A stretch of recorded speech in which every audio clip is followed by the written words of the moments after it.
உடன் ejection chess board game. இது 2 player game.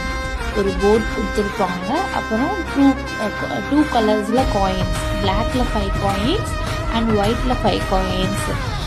பிளாக்கில் உள்ளவங்க வந்து பிளாக் காயின் வேணுங்கிறவங்க வந்து அவங்களோட ஏரியாவில் அந்த பிளாக் காயினை வந்து ப்ளேஸ் பண்ணிக்கணும்.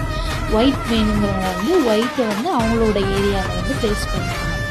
அதுக்கப்புறம் நம்ம காயினை வந்து அந்த ரோப்லேருந்து புல் பண்ணி அந்த ஸ்பேஸ் வழியாக இப்போ ஒயிட்டோட பிளேஸில் வந்து நம்ம பிளாக் காயினை போய் ஜாயின் பண்ணணும். அதே மாதிரி ஒயிட்டு வந்து அவங்க பிளாக்கில் வந்து போய் ஜாயின் பண்ணணும். அந்த ஹோல் வழியாக தான் உள்ளே போகணும். அவங்க காயினையும் உள்ளே வர விடக்கூடாது, நம்ம காயினையும் அங்கே கொண்டு போயிடணும். யார் ஃபஸ்ட்டு வந்து அந்த காயினை உள்ளே கொண்டு போகிறாங்களோ அவங்க தான் வின்னர். அதே மாதிரி காயின் வந்து ஹோல் வழியாக தான் போகணும், டாப் வழியாக போகக்கூடாது. வந்துச்சுன்னா அவங்ககிட்டே திருப்பி கொடுத்துடணும் காயினை. இதோட ப்ரைஸ் ஜஸ்ட் 300 மட்டும்தான். தேங்க்யூ.